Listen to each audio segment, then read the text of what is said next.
আসসালামু আলাইকুম। সবাইকে স্বাগত জানাচ্ছি আমাদের আজকের ক্লাসে।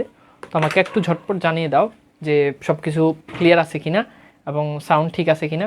সব কিছু ক্লিয়ার থাকলে আমরা শুরু করব আমাদের আজকের যে ক্লাস সেটা শুরু করব। ওকে, তো আজকে ভীষণ ইম্পর্ট্যান্ট একটা টপিক নিয়ে আজকে আমরা আলোচনা করব। ওকে, ঠিক আছে। ওকে ওকে ওকে ঠিক আছে স্যার, আপনাকে অনেক সুন্দর লাগছে। ওকে, আসসালামু আলাইকুম ভাইয়া। বাংলা দ্বিতীয় পত্র সাবজেক্ট থেকে ভয় পেতাম, আলহামদুলিল্লাহ আপনার ক্লাস করে অনেক কিছু ইজি মনে হচ্ছে। যাক আলহামদুলিল্লাহ, good, very good, very good, good. Okay, এবার আসো লক্ষ্মী সোনামণিরা, আমরা আমাদের আজকের ক্লাসে ভীষণ ইম্পর্টেন্ট একটা ব্যাপার নিয়ে আলোচনা করব। ওকে, সো এখানে দেখা যাচ্ছে আমাকে, this is Tanvir. Okay, and অনেক পোলাপাইনের সামনে পড়াচ্ছি। ওকে, এটা আমার ইয়েতে দিয়ে রাখলাম আর কি, যাতে আমাকে চেনা যায়। আচ্ছা, তাহলে আজকে আমরা পড়াশোনা করবো। হ্যাঁ, ভরপুর পড়াশোনা করতে হবে আমাদেরকে, কারণ আমাদেরকে এ প্লাস পেতে হবে। যেভাবেই হোক তোমাকে এ প্লাস পেতে হবে বাবা, যেটাই হোক। কথা হচ্ছে ক্লাসের শুরুতে কথা খুব ভালো করে মাইন্ড সেট আপ দিয়ে রাখো যে যাই হোক দুনিয়া উল্টে যাক তোমাকে এ প্লাস পেতে হবে। কারণ কারণ কি কথা বলো, তোমাকে দুনিয়া উল্টে যাক পাল্টে যাক, আমার কথা হচ্ছে বাবা তুমি এ প্লাস অবশ্যই পাবা। বাংলাতে অন্তত তোমাকে কি পেতে হবে? এ প্লাস পেতেই হবে, পেতেই হবে। এ প্লাস পাওয়ার কোনো বিকল্প নাই, কারণ তুমি আমার স্টুডেন্ট। যদিও আমি এ প্লাস পাই নাই, আর আমি পাই নাই এই জন্যই তুমি পাবা। তো তোমাকে অবশ্যই কি করতে হবে? এ প্লাস পেতে হবে। এ প্লাসের কোনো বিকল্প এখনো কোনো কিছু আবিষ্কার হয় নাই। সুতরাং ভরপুর এ প্লাস পেতে হবে, প্রচুর পরিমাণে তোমাদেরকে এ প্লাস নিয়ে আসতে হবে দেশ এবং জাতির। হ্যাঁ, জাতির জন্য তোমাদেরকে এ প্লাস নিয়ে আসতে হবে। আমি মনে কথা বুঝাইতে পারি নাই। সো এখন থেকে ভালো করে পড়াশোনা করো, যাই করো পড়াশোনাটা ভালো করে করো, যাই করো পড়াশোনা ভালো করে করো। প্রেম করো সমস্যা নেই, কিন্তু পড়াশোনা করো।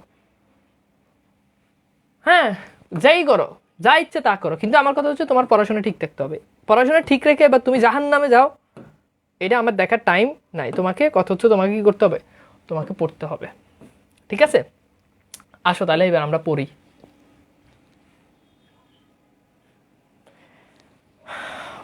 আচ্ছা ঠিক আছে।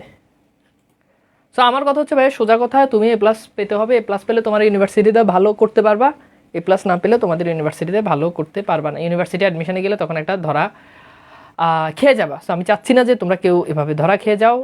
এই জন্য তোমাদেরকে যে কাজটা করতে হবে সেটা হচ্ছে একটু ভালো করে এখন থেকে মনোযোগ দিয়ে সবগুলো বিষয়, যে যে জিনিসগুলো আমি পড়াচ্ছি এগুলো একটু ভালো করে তোমাদেরকে একটু মনোযোগী হই, তোমাদেরকে এগুলো একটু পড়তে হবে। সুতরাং আবার বলছি যে পড়াশোনার আসলে বিকল্প এখন পর্যন্ত কোনো জিনিস আবিষ্কার হয় নাই, তোমাকে পড়তে হবে। আচ্ছা, একজন বলছে আপনার সম্পর্কে জানতে চাই।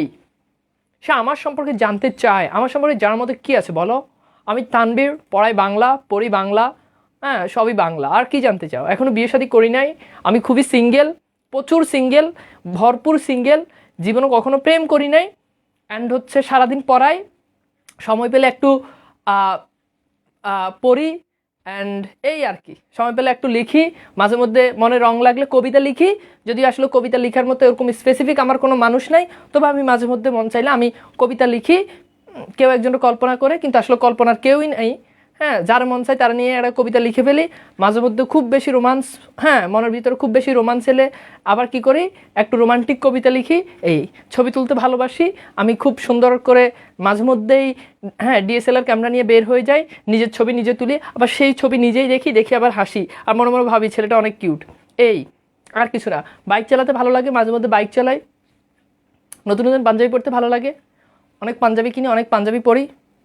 এই মানুষ আমাকে নিয়ে অনেক কথা বলে, অনেক মিম বানায়, আমি সেগুলো দেখে হাসি।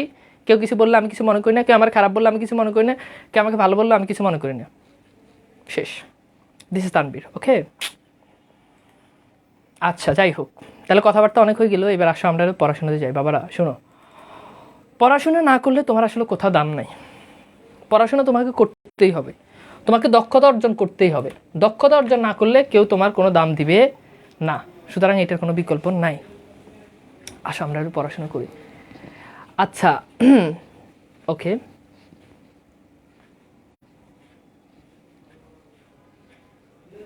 আপনার কবিতা শুনতে চাই, অনেক কবিতা আছে, তোমাদের গ্রুপে পোস্ট দিব, সমস্যা নেই। আচ্ছা এবার আসো আমরা একটু লিখি। এখানে দেখতে পাচ্ছ যে সর্বনাম পদ। সো প্রথমত আমরা একটু সর্বনাম পদ নিয়ে একটু আলোচনা করব। ওকে ওকে, আসো তো লিখো সর্বনাম পদ কত প্রকার। আমরা একটু প্রথমত সর্বনাম পদের যে ক্লাসিফিকেশন সেই জিনিসগুলো আমরা একটু ফলো করব এবং সেগুলো আমরা একটু লিখব। এখন আসো খুব ভালো করে খেয়াল করবা, কারণ এগুলো পরীক্ষাতে প্রশ্ন আসে। আচ্ছা, সো আসো আমরা একটু সর্বনাম পদের ক্লাসিফিকেশনগুলো একটু পড়ি। সো প্রথমত আমাদের সর্বনাম পদ 10 প্রকার। লিখো সর্বনাম পদ 10 প্রকার। লিখো তো কত প্রকার? সর্বনাম পদ 10 প্রকার। ওকে, সো আসো লিখো, খাতায় লিখো। এই ক্লাস শুরু, কোনো কথা নাই, কোনো গল্প হবে না, কোনো কথা হবে না, ডিরেক্ট পড়াশোনা হবে এখন, ডিরেক্ট পড়াশোনা। ওকে, সো আসো আমরা একটু পড়াশোনা করি বাবারা। সো আমরা লিখো সর্বনাম পদ 10 প্রকার। এখন ভাইয়া প্রশ্ন হচ্ছে 10 প্রকার কি সর্বনাম? হোয়াট ইজ সর্বনাম? সর্বনাম কি? সর্বনাম কি? এখন ভাইয়া খেয়াল করে দেখো তো, সর্বনাম হচ্ছে নামের পরিবর্তে যা বসে। কথা বলো, নামের পরিবর্তে যা বসে। যেমন ধরো আমি লিখলাম রহিম খেলে। কে খেলে? রহিম খেলে। এরপর আমি বললাম না রহিম শুধু খেলে না, রহিম খুব ভালো খেলে। এটাকে তুমি কিভাবে বলবা? তুমি বলবা রহিম খেলে, সে খুব ভালো খেলে। সে কি করে? খুব ভালো খেলে। আচ্ছা এখন বাবারা বলো তো, এই যে এই সেন্টেন্সটাতে খুব মনোযোগ দাও। এই সেন্টেন্সটাতে এই যে সে, এটা কার পরিবর্তে বসেছে? রহিমের পরিবর্তে। তাহলে দেখো রহিম একটা নাম শব্দ, রহিমের পরিবর্তে বসেছে সে। তার মানে বাবারা এই যে সেটা, এই যে রহিমটা আছে, এই রহিমটা হচ্ছে আমাদের কি? এই রহিমের পরিবর্তে বসে সে, সেটা হচ্ছে সর্বনাম। নামের পরিবর্তে যাহা বসে তার নাম সর্বনাম। ইংরেজিতে বলা প্রোনাউন। নাউনের পরিবর্তে যা বসে সেটাকে বলে, সেটা হচ্ছে প্রোনাউন। ঠিক আছে, আপনি যেটা পড়াচ্ছেন সেটার পিডিএফ, ওকে সমস্যা নেই, স্লাইডের পিডিএফ দিয়ে দিব, সমস্যা নেই। আচ্ছা এইবার খেয়াল করো ভাইয়েরা, খুব মনোযোগ দাও। তাহলে প্রথমত আমরা জানলাম নামের পরিবর্তে যাহা বসে সেটা হচ্ছে সর্বনাম। এবার আসো, প্রথমত আসো ব্যক্তিবাচক সর্বনাম। ভাইয়া ব্যক্তিবাচক সর্বনাম জিনিসটা কি? ব্যক্তিবাচক সর্বনাম হচ্ছে, খুব সর্বোচ্চ মনোযোগটা এখন এখানে দাও, কাজে লাগবে। লেখো নাম্বার ওয়ান লিখো ব্যক্তিবাচক সর্বনাম। ব্যক্তিবাচক সর্বনাম। ব্যক্তিবাচক সর্বনাম কি? যে সর্বনাম দ্বারা একটা ব্যক্তিকে বোঝায়। যেমন আমি যদি বলি আমি, হ্যাঁ মানে ব্যক্তির পরিবর্তে, যেমন তুমি, যেমন সে, এগুলো ব্যক্তিবাচক সর্বনাম, কারণ এগুলো ব্যক্তির পরিবর্তে বসেছে। এগুলো কি বসেছে? ব্যক্তির পরিবর্তে বসেছে। তার মানে এগুলো হচ্ছে কি? এগুলো হচ্ছে ব্যক্তিবাচক সর্বনাম। 2 নাম্বার আত্মবাচক সর্বনাম। আত্মবাচক সর্বনাম মানে হচ্ছে আত্ম, মানে যেটা দ্বারা স্বয়ং নিজেকে বোঝায়। ইংরেজিতে এটাকে বলে রিফ্লেক্সিভ, যেমন my self, them self, himself. So যেই সর্বনাম পদ দ্বারা তুমি নিজেকে বুঝবা সেটাকে বলা হয় থাকে কি? সেটা হচ্ছে আমাদের আত্মবাচক সর্বনাম। যেমন তুমি খেয়াল করে দেখো, আমি লিখলাম নিজে, আমি লিখলাম খোদ, এগুলো দ্বারা মানুষ কিন্তু এগুলো নিজের ক্ষেত্রে ব্যবহার করে থাকে। যেমন খোদ, আমি নিজেই কাজটি করেছি। যেমন বলে থাকে স্বয়ং আমি নিজেই কাজটি করেছি, স্বয়ং তিনি নিজেই কাজটি করেছেন। যেটা নিজের ক্ষেত্রে কেবল ব্যবহৃত হয়ে থাকে সেটাকে বলা হয়, সেটা হচ্ছে কি? সেটা হচ্ছে আত্মবাচক সর্বনাম। 3 নাম্বার ব্যতিহারিক সর্বনাম। ব্যতিহারিক সর্বনাম কি বলতো? ব্যতিহারিক সর্বনাম, ব্যতিহার বাংলায় যেখানে ব্যতিহার দেখবে মানে সেখানে 2। সুতরাং ব্যতিহারিক সর্বনাম হচ্ছে সে সকল সর্বনাম যেখানে কমপক্ষে 2টা কর্তা থাকে, মানে যেই সর্বনাম দ্বারা 2 জনকে একসাথে বোঝায়। যেমন দেখো আমি বলি যদি নিজে নিজে, এখন দেখো তো নিজে নিজে, এই নিজে নিজে বললে নিজে নিজে কি কখনো একজন হয় বলো তো? না, নিজে নিজে কখনো একজন হয় না। দেখো আমি যদি বলি পরস্পর, পরস্পর কি কখনো একজন হয় না? তাহলে ব্যতিহারিক মানে কি? 2 সর্বনাম, মানে 2টা ব্যক্তিকে বোঝাতে যে সর্বনামটা ব্যবহৃত হয়। তাহলে 1 নাম্বার ব্যক্তিবাচক সর্বনাম, 2 নাম্বার আত্মবাচক সর্বনাম, 3 নাম্বার ব্যতিহারিক সর্বনাম। ওকে, 3 নাম্বার ব্যতিহারিক সর্বনাম। আশা করি ব্যতিহারিক সর্বনামটা ক্লিয়ার। ওকে, এরপর লিখো 4 নাম্বার। 4 নাম্বার হচ্ছে সাকল্যবাচক সর্বনাম। সাকল্যবাচক সর্বনাম। এখন দেখো তো সাকল্যবাচক সর্বনাম জিনিসটা কি?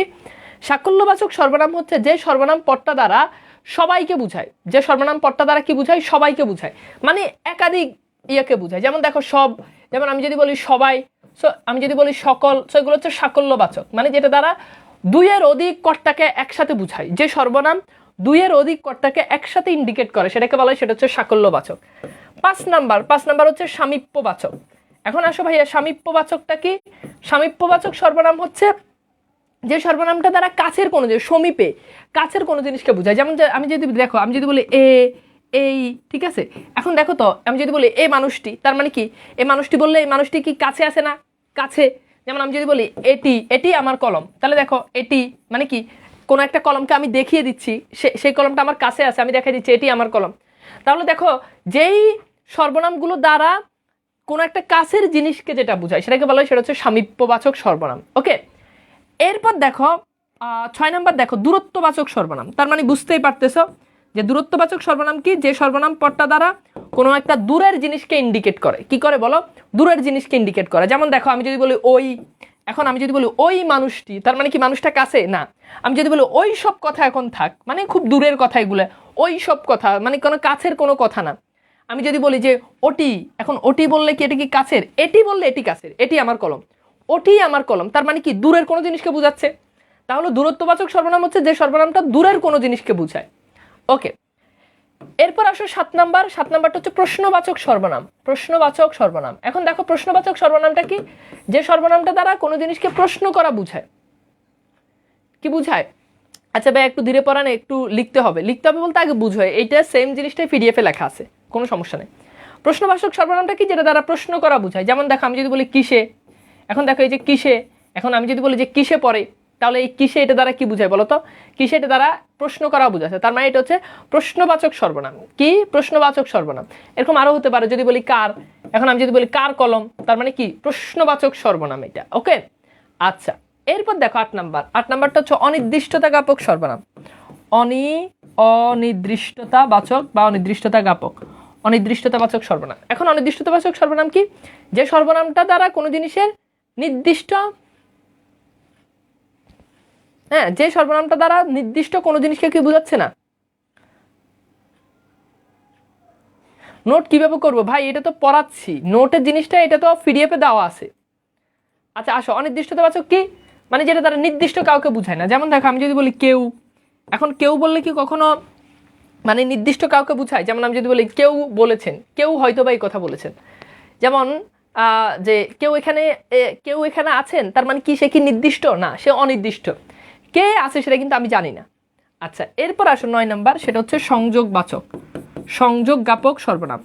এখন সংযোগ জ্ঞাপক সর্বনামটা কি, যে সর্বনাম কোনো একটা জিনিসের, যেমন যে, যেমন যিনি, এগুলো কি করে, এগুলো কোনো পদের ভিতরে সংযোগ করে, এগুলো কি করে, সংযোগ করে, তার মানে এগুলো হচ্ছে সংযোগ জ্ঞাপক সর্বনাম। এবং সর্বশেষ সেটা হচ্ছে 10 নাম্বার, সেটা হচ্ছে অন্যদিবাচক সর্বনাম।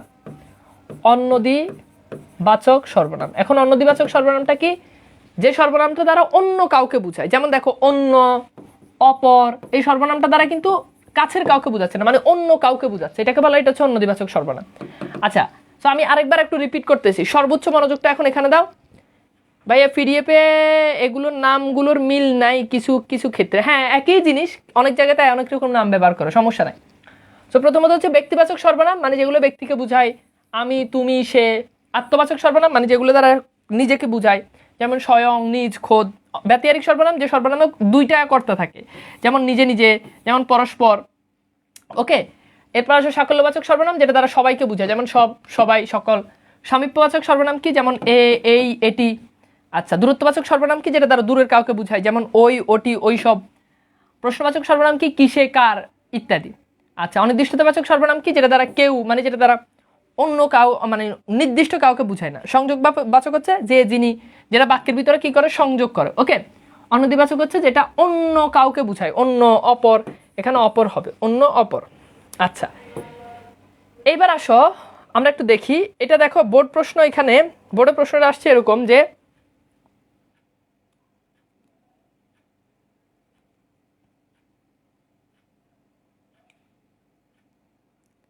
আচ্ছা এবার দেখো, দেখো এখানে দেখো, এটা রাজশাহী বোর্ড 2016-তে আসছে।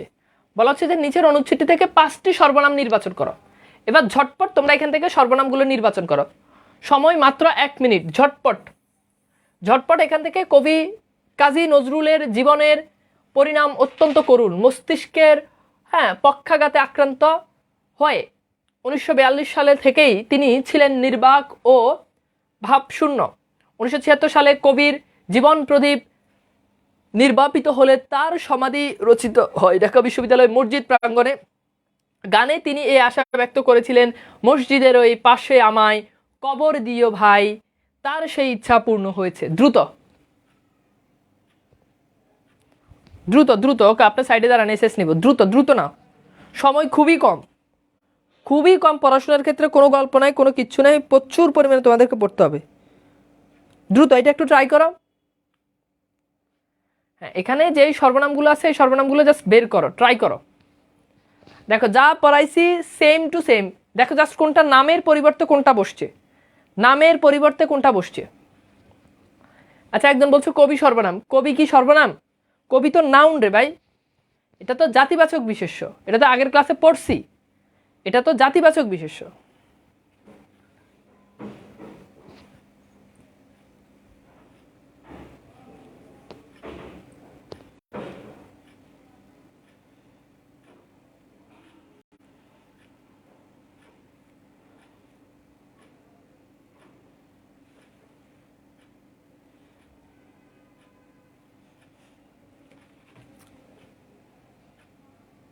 ওকে, সো লাস্ট 10 সেকেন্ড, সবাই একটু দ্রুত ট্রাই করো।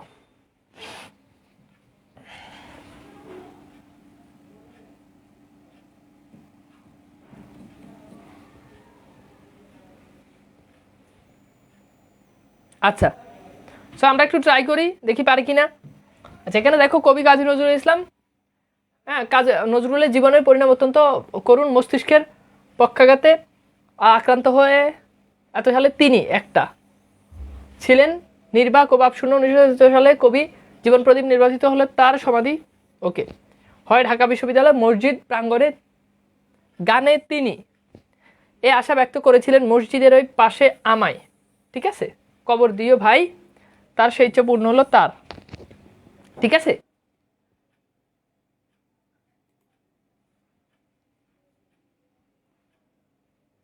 আচ্ছা, তার মানে দেখো আমরা একটু দেখি যে আমাদের আসলে রাইট অ্যান্সারটা কি। সো রাইট অ্যান্সারটা আমরা দেখতে পাচ্ছি, ও এখানে একটা মেবি আমি ইয়ে করি নাই, এ আছে যেটা, এই যে এ, এ এটা আমি দাগাই নাই, খেয়াল করি না হয়তো। তাহলে দেখো তিনি, তার, সে, এ, আমায়, ঠিক আছে। তো এইগুলো হচ্ছে কি, এগুলো হচ্ছে আমাদের যে সর্বনাম, এই যে এখানে এ আছে, তার মানে কি এগুলো হচ্ছে আমাদের সর্বনাম। বলো তো সর্বনামটা কি পারা যাবে? জাস্ট পড়লেই হয়, এটা মানে সহজ একটা জিনিস, জাস্ট পড়লেই হয়। তোমাদেরকে বারবার বলি যে যে জিনিসটা পড়তেছো ওই জিনিসগুলো তোমরা একটু নোট করো, কিন্তু তোমরা তো কথা শুনো না। আগের ব্যাচের পোলাপাইন ধুম নোট করতো, প্রত্যেকটা পোলাপাইন নোট করতো, কিন্তু ফার্স্ট ক্লাস নেওয়া শেষ, খুব কম পোলাপাইন নোট জমা দিছে। বললাম যে নোটের উপর পুরস্কার আছে, এরপরেও যদি নোট না দাও তাহলে তো সমস্যা, ঠিক আছে। ইজি, ওকে ওকে, হয়েছে সব, গুড, ভেরি গুড, ওকে। আচ্ছা, এবার আসো আমরা একটু ক্রিয়াপদ নিয়ে একটু আলোচনা করি। সো খাতায় লিখো ক্রিয়াপদ।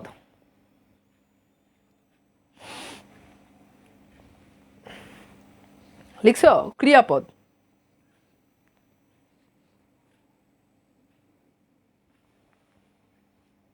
আচ্ছা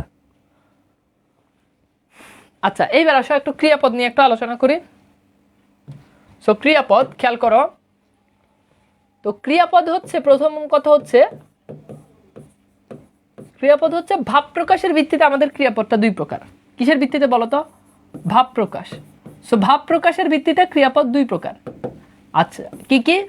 নাম্বার 1, একটা হচ্ছে সমাপিকা ক্রিয়া। কি ক্রিয়া? একটা হচ্ছে সমাপিকা ক্রিয়া, আরেকটা হচ্ছে অসমাপিকা ক্রিয়া। অসমাপিকা ক্রিয়া। এখন খেয়াল করে দেখো, প্রথম কথা হচ্ছে ভাইয়া সমাপিকা ক্রিয়া জিনিসটা কি?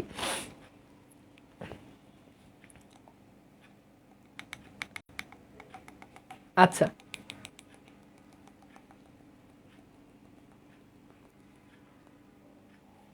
ও ও ও ও ও ওকে।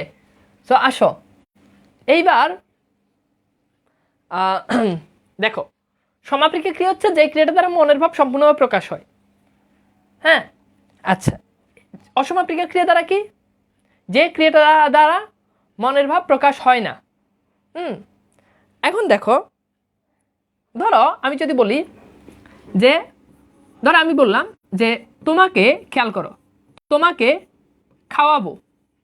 এখন দেখো, তুমি কাউকে কোনো জিনিস খাওয়াবা, তুমি যদি বলো তোমাকে খাওয়াবো, তাহলে দেখো তো এই খাওয়াবো ক্রিয়াটি দ্বারা কি মনের ভাব সম্পূর্ণভাবে প্রকাশ হচ্ছে? অবভিয়াসলি হচ্ছে, একদম পুরোপুরি মিনিং প্রকাশ করতেছে তোমাকে খাওয়াবো। কিন্তু আমি যদি বলি যে, ধরো আমি বললাম যে তোমাকে, হ্যাঁ আচ্ছা, তো বললাম যে তোমাকে খাওয়াবো। এখন এই ক্রিয়াপদটি দ্বারা মনের ভাব সম্পূর্ণভাবে প্রকাশ হচ্ছে না? হচ্ছে। ঠিক আছে, এরপর দেখো আমি যদি বলি যে আমি আম খাবো, আম খাবো। আচ্ছা দেখো, তো আমি আম খাবো, এখানে তুমি খেয়াল করে দেখো এই যে খাবো ক্রিয়াপদ দ্বারা মনের ভাব সম্পূর্ণভাবে প্রকাশ হচ্ছে না? হচ্ছে। কিন্তু আমি যদি বলি আমি আম খেয়ে, এখন দেখো তো আমি আম খেয়ে এই ক্রিয়াপদ দ্বারা কি মনের ভাব সম্পূর্ণভাবে প্রকাশ হয়? ঠিক আছে, এই ক্রিয়াপদ দ্বারা কি মনের ভাব সম্পূর্ণভাবে প্রকাশ হয়? এখন দেখো তো এই খেয়ে ক্রিয়া দ্বারা আমি আম খেয়ে, এই খেয়ে ক্রিয়াপদ দ্বারা মনের ভাব সম্পূর্ণভাবে প্রকাশ হয় না। খেয়ে ক্রিয়াপদ দ্বারা কি হয় না বলো তো? মনের ভাব সম্পূর্ণভাবে প্রকাশ হয় না। তাহলে এই যে খেয়ে ক্রিয়াপদটা আছে এটা হচ্ছে আমাদের অসমাপিকা ক্রিয়া। এরপর খেয়াল করে দেখো, খুব ভালো করে খেয়াল করো। ধরো আমি বললাম আমি গিয়ে, আচ্ছা আমি গিয়ে, গিয়ে ক্রিয়াপদ দ্বারা কি মনের ভাব সম্পূর্ণভাবে প্রকাশ হয়? হয় না। আচ্ছা আমি যদি বলি আমি গিয়ে খাবো, এই খাবো ক্রিয়াপদ দ্বারা কিন্তু মনের ভাব সম্পূর্ণভাবে প্রকাশ হয়। তাহলে গিয়ে এটা হচ্ছে অসমাপিকা ক্রিয়া। কি ক্রিয়া? অসমাপিকা ক্রিয়া। ওকে, খাবো এটা হচ্ছে সমাপিকা ক্রিয়া। ওকে, আচ্ছা আমি যদি বলি যে সে সে খেয়ে আসবে, এখন দেখো এখানে খেয়ে ক্রিয়াপদ দ্বারা মনোভাব সম্পূর্ণভাবে প্রকাশ হয় না, তার মানে এটা অসমাপিকা ক্রিয়া।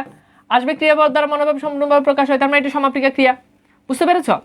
আমি যদি বলি যে তুমি কাজটি করলে, এখন করলে ক্রিয়াপদ দ্বারা কি মনোভাব সম্পূর্ণভাবে প্রকাশ হয়? হয় না, তার মানে এটা অসমাপিকা ক্রিয়া। আমি যদি বলি যে তুমি কাজটি করেছে, তুমি কাজটি করেছিলে, এটা দ্বারা কিন্তু মনোভাব সম্পূর্ণভাবে প্রকাশ হয়, তার মানে এটা সমাপিকা ক্রিয়া। আমি যদি বলি যে তুমি, আমি বললাম যে তুমি খেললে, এই খেললে ক্রিয়াপদ দ্বারা মনোভাব প্রকাশ হয় না। ঠিক আছে, তার মানে এটা অসমাপিকা ক্রিয়া। আমি যদি বলি তুমি খেলো, তাহলে তুমি খেলো ক্রিয়াপদ দ্বারা মনোভাব প্রকাশ হয়, তার মানে এটা সমাপিকা ক্রিয়া। তাহলে বলো তো অসমাপিকা সমাপিকা ক্রিয়া ক্লিয়ার কিনা? ঠিক আছে, সমাপিকা অসমাপিকা ক্রিয়া ক্রিয়া ক্লিয়ার কিনা বলো? সমাপিকা অসমাপিকা ক্রিয়া ক্লিয়ার কিনা? যদি ক্লিয়ার হয় তাহলে উত্তর করো। আমি বললাম যে তুমি পড়লে, এই পড়লে এটা কি ক্রিয়া বলো? নাম্বার 2 আমি বললাম যে তুমি ভাত খেলে, আচ্ছা খেলে না, ধরো আমি লিখলাম যে তুমি যে, যে ক্রিয়াপদ দ্বারা কি এটা কি সমাপিকা না অসমাপিকা এটা বলো? 3 আমি লিখলাম যে বসলে। 4 আমি লিখলাম হেঁটে ছিল, হেঁটে ছিল, এটা কি হবে? হেঁটে ছিল। ওকে, হেঁটে ছিল। বলো এই 5টা, এই 4টা ক্রিয়াপদ নির্ণয় করো। 5টা ক্রিয়াপদ জাস্ট নির্ণয় করো, দেখি পারো কিনা।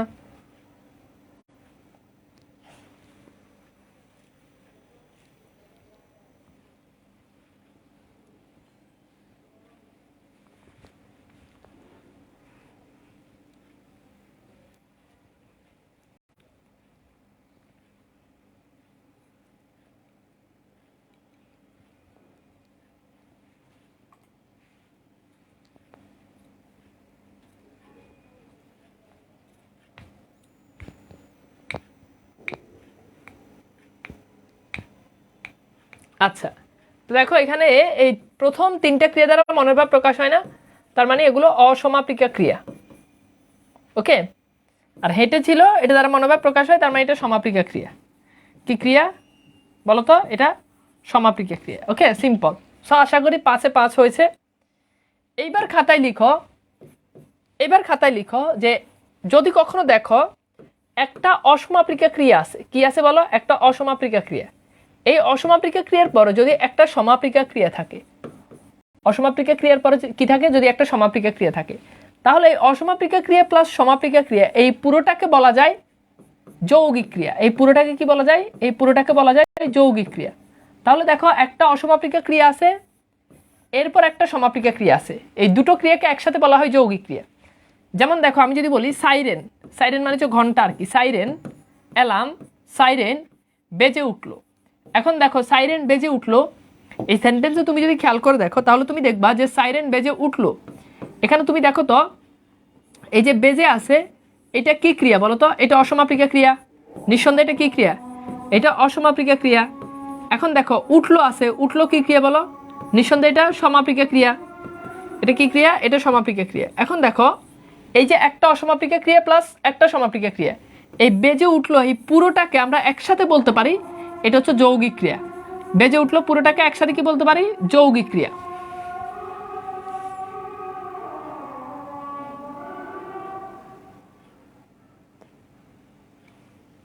আচ্ছা আজান দিচ্ছি, আজানটা একটু শেষ হোক।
আচ্ছা এইবার আসো, তাহলে এটাকে বলবো এটা হচ্ছে অসমাপিকা ক্রিয়া। যেমন তুমি খেয়াল করো, আমি বললাম যে তুমি, ধরো আমি বললাম যে তুমি বললে, তুমি বললে হবে, তুমি বললে কাজটি হবে, বা তুমি বললে হবে।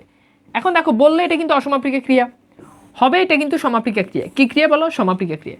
তাহলে এই দুটোকে একসাথে বলা যায় যৌগিক ক্রিয়া। এই দুটোকে কি বলা যায়? একসাথে বলা যায় যৌগিক ক্রিয়া। এই দুটোকে একসাথে বলা যায় যৌগিক ক্রিয়া। ওকে, আমি যদি বলি যে যে সে হেসে বলল, তাহলে সে হেসে বলল, এই যে হেসে এটা অসমাপিকা ক্রিয়া, বলল এটা সমাপিকা ক্রিয়া। তাহলে একটা অসমাপিকা ক্রিয়া এরপর যদি একটা সমাপিকা ক্রিয়া থাকে তাহলে সেটা হচ্ছে যৌগিক ক্রিয়া। এইবার তোমরা আমাকে একটু বলো তো যৌগিক ক্রিয়াটা ক্লিয়ার কিনা? বলো যৌগিক ক্রিয়া ক্লিয়ার কিনা, দ্রুত বলো। জাস্ট একটা অসমাপিকা ক্রিয়া এরপর একটা সমাপিকা ক্রিয়া।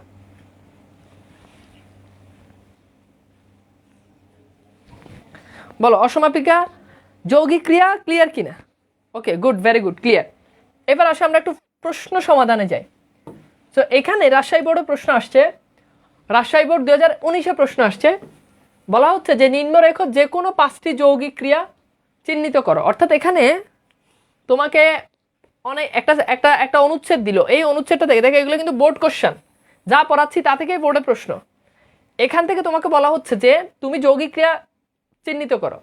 চাহিয়া দেখিলাম হঠাৎ কিছু বুঝতে পারলাম না, প্রথমে মনে করিলাম ওয়েলিংটন হঠাৎ বেড়ালত্ব প্রাপ্ত হইয়া আমার নিকট ভিক্ষা করিতে আসিয়াছে। প্রথম উদ্যমে প্রাসানবৎ কঠিন হইয়া বলিব, মনে করিলাম যে ডিউক মহাশয়কে ইতিপূর্বে যথোচিত পুরস্কার দেওয়া গিয়াছে, এক্ষণে আর অতিরিক্ত পুরস্কার দেওয়া যাইতে পারে না। ওকে, সো এইবার আসো একটু এখান থেকে যৌগিক ক্রিয়া আইডেন্টিফাই করো দ্রুত। এটা জাস্ট অনুচ্ছেদ, এখান থেকে তুমি যৌগিক ক্রিয়াগুলো বের করবা। 5টি যৌগিক ক্রিয়া তোমাকে বের করতে বলেছে। এখানে হঠাৎ বুঝিতে হবে, এটা টাইপিং মিস্টেক, হঠাৎ বুঝিতে পারিলাম আহে রে, স্লাইডে অনেক ভুল, কারে দিয়ে কাজ করাইলাম। বুঝিতে পারিলাম না, পারিলাম না। ওকে, প্রথমে মনে করিলাম ওয়েলিংটন হঠাৎ বেড়ালত্ব, ওয়েলিংটন হঠাৎ কি বেড়ালত্ব, এখানে হঠাৎ কি হবে? হঠাৎ কি বেড়ালত্ব প্রাপ্ত হইয়া, এখানে হইয়া হবে। আমার নিকট ভিক্ষা করিতে আসিয়াছে, প্রথম উদ্যমে প্রাণবোধ কঠিন হইয়া, দ্রুত ট্রাই করো, ওকে দ্রুত ট্রাই করো। দেখো কে কয়টা পারো। তো আমি একটু হেল্প করি তোমাদেরকে। প্রথমত হচ্ছে এই যে চাহিয়া দেখিলাম, চাহিয়া এটা অসমাপিকা ক্রিয়া, দেখিলাম এটা সমাপিকা ক্রিয়া, বুঝিতে পারিলাম, বুঝিতে এটা অসমাপিকা ক্রিয়া, পারিলাম এটা সমাপিকা ক্রিয়া। প্রথমে মনে করিলাম, ঠিক আছে, প্রথমে মনে করিলাম ওয়েলিংটন হঠাৎ বেড়ালপ্ত প্রাপ্ত হইয়া আমার নিকট ভিক্ষা করিতে আসিয়াছিলেন, এই করিতে এটা অসমাপিকা ক্রিয়া, আসিয়াছে এটা সমাপিকা ক্রিয়া। তারপর হচ্ছে কঠিন হইয়া বলিব, হ্যাঁ কঠিন হইয়া বলিব, এই কঠিন হইয়া বলিব এটা যৌগিক ক্রিয়া। হ্যাঁ মনে করিলাম যে ডিউক মহাশয় ইতপূর্বে যথোচিত পুরস্কার দেওয়া গিয়েছে, এই যে দেওয়া গিয়েছে এটা একটা, ওকে। এরপর হচ্ছে কি এতক্ষণ আর অতিরিক্ত পুরস্কার দেওয়া যাইতে পারে, এই যাইতে পারে এটা আরেকটা। তো দেখো এখানে মোট আমাদের 5টা আমরা দেখতে পাই যে আমাদের যৌগিক ক্রিয়া রয়েছে, ওকে 5টা যৌগিক ক্রিয়া রয়েছে। মনে করিলাম হবে না, মনে মন, এটা তো মূল শব্দটা কি মন, মন তো কোনো ক্রিয়া না, তার মানে মনে করিলামটা হবে না। আচ্ছা এইবার আসো আমরা একটু দেখি, ঠিক আছে। আচ্ছা তো এখানে দেখো এই যে চাহিয়া দেখিলাম, বুঝিতে পারিলাম, করিতে আসিয়াছে, দেওয়া গিয়েছে, দেওয়া যাইতে পারে, দেওয়া যাইতে পারে বা শুধু যাইতে পারে, একটুক দিলেও এটা একটা যৌগিক ক্রিয়া। আচ্ছা সো এইগুলোকে কি বলে, এগুলোকে বলে, এগুলো হচ্ছে যৌগিক ক্রিয়া। সো বলো তো প্রশ্নটা সলভ, দেখো আমরা মূল কনসেপ্ট পড়তেছি, এরপর ডিরেক্টলি বোর্ড প্রশ্ন সলভ করতেছি। সো আই হোপ এরপর আর কার কোনো ঝামেলা থাকবে না। সো আমাকে বলো ক্রিয়াপদ রিলেটেড আলোচনা ক্লিয়ার কিনা, ক্রিয়াপদ রিলেটেড আলোচনা ক্লিয়ার কিনা। খুবই সিম্পল। এইবার আসো ক্রিয়াপদের পরে আমরা একটু আলোচনা করি ক্রিয়া বিশেষণ নিয়ে। কি নিয়ে আলোচনা করব? ক্রিয়া বিশেষণ নিয়ে। সো ক্রিয়া বিশেষণ জিনিসটা কি ভাইয়া খেয়াল করে দেখো। ক্রিয়া বিশেষণ জিনিসটা হচ্ছে যে যেই বিশেষণটা একটা ক্রিয়াকে বিশেষায়িত করে, যে বিশেষণটা কি করে, একটা ক্রিয়াকে বিশেষায়িত করে। সোজা বাংলা কথা হচ্ছে এই ক্রিয়াটাকে তুমি যদি কেমন দ্বারা প্রশ্ন করলে যেটা উত্তর পাও, কেমন, সেটা হচ্ছে ক্রিয়া বিশেষণ। এই ক্রিয়াপদটাকে তুমি যদি কেমন দ্বারা প্রশ্ন করে যেটা উত্তর পাও সেটা হচ্ছে ক্রিয়া বিশেষণ। সো ক্রিয়াপদকে কেমন দ্বারা প্রশ্ন করলে যে উত্তরটা পাবা সেটা হচ্ছে সোজা বাংলা কথা, সেটা হচ্ছে ক্রিয়া বিশেষণ। যেমন দেখো আমি যদি বলি যে তুমি, খেয়াল করো, আমি দেখলাম তুমি একটু ধীরে হাঁটো, তুমি একটু কি করো, ধীরে হাঁটো। এখন দেখো তুমি একটু ধীরে হাঁটো, এখানে হাঁটো ক্রিয়াকে প্রশ্ন করো, কিভাবে হাঁটো প্রশ্ন করো, হ্যাঁ কিভাবে হাঁটো অথবা কেমন, কেমনে হাঁটো, কেমনে হাঁটো, সেটা হচ্ছে কি ধীরে হাঁটো, তার মানে ধীরেটা হচ্ছে ক্রিয়া বিশেষণ। আমি যদি বলি যে রকেট অতি দ্রুত চলে, রকেট অতি দ্রুত চলে, এখন দেখো তো চলে ক্রিয়াকে প্রশ্ন করো, কেমনে চলে বা কিভাবে চলে, এখানে কেমনে কিভাবে দুটো দিয়ে প্রশ্ন করতে পারো, সমস্যা নেই। কিভাবে চলে, উত্তর হচ্ছে কি দ্রুত চলে, তার মানে দ্রুত এটা হচ্ছে কি ক্রিয়া বিশেষণ। আমি যদি বলি সে গুন গুনিয়ে, সে গুন, হ্যাঁ গুনিয়ে গান গায়, সে গুনগুনিয়ে কি করে গান গায়, তাহলে দেখো সে গুনগুনিয়ে গান গায়, এখানে দেখো সে কিভাবে গান গায় বা সে কেমনে গান গায়, উত্তর হচ্ছে গুনগুনিয়ে, তার মানে গুনগুনিয়ে হচ্ছে ক্রিয়া বিশেষণ। তাহলে সোজা বাংলায় কত হচ্ছে ক্রিয়াকে কেমন কিভাবে দ্বারা প্রশ্ন করলে যেই পদ উত্তর পাওয়া যায় সেটা হচ্ছে ক্রিয়া বিশেষণ। ক্রিয়াকে, আচ্ছা এখানে বিশেষণ বানানো মিস্টেক, আহা তোমরা কিছু মনে করি না ভাইয়া, আমি আসলে স্লাইডগুলো বানানোর সময় পাই না, দেখারও খুব একটা সময় হয় না, এই জন্য অনেক বানান ভুল থাকে, এই জন্য দুঃখিত। আচ্ছা সো দেখো তাহলে ক্রিয়া বিশেষণটা কি বুঝতে পেরেছ, জাস্ট ক্রিয়াকে কেমন দ্বারা প্রশ্ন করলে।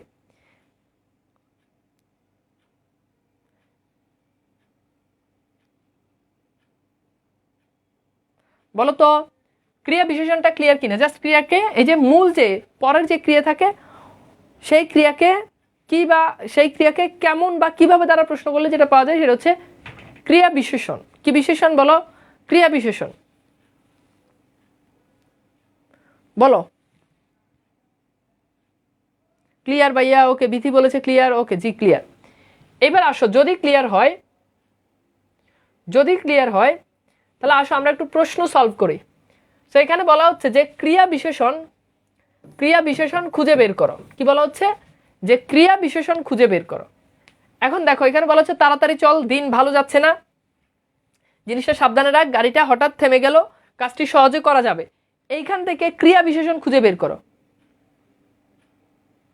বলো এখান থেকে ক্রিয়া বিশেষণ খুঁজে বের করো, এখান থেকে ক্রিয়া বিশেষণগুলো খুঁজে বের করো, ওকে। সো এইখান থেকে ক্রিয়া বিশেষণগুলো কি করো, খুঁজে বের করো।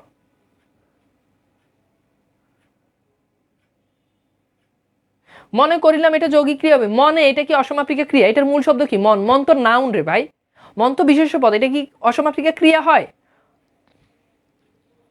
ওকে ভাই, এক্সাম কবে নেবেন? তোমাদের 5টা এক্সাম নিব, তবে সেটা একদম কোর্সের শেষে, কোর্সের একদম শেষে। ওকে, সো এক্সাম নিয়ে এখন কোনো কথা হবে না। আচ্ছা, সো এখন দেখো আমরা একটু ট্রাই করে দেখি পারি কিনা। আমরা ট্রাই করে দেখি।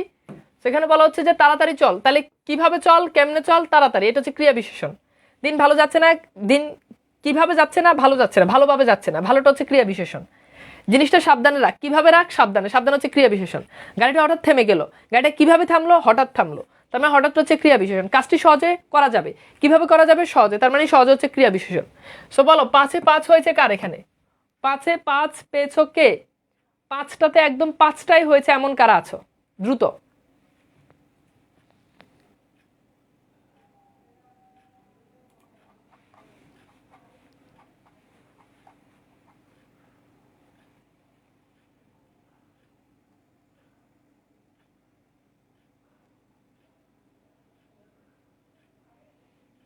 গুড, 5-এ 5 অনেকের হচ্ছে, দারুণ।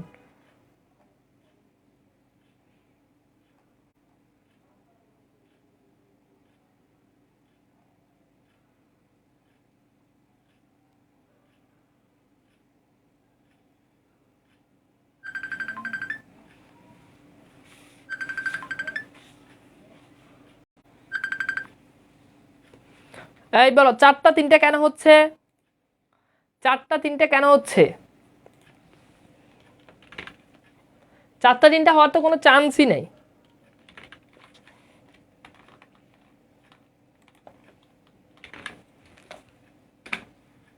কোনো চান্সই তো নাই, এরপরে কেন হবে? 5-এ 5 হয়েছে, হওয়ার কথা 5-এ 5।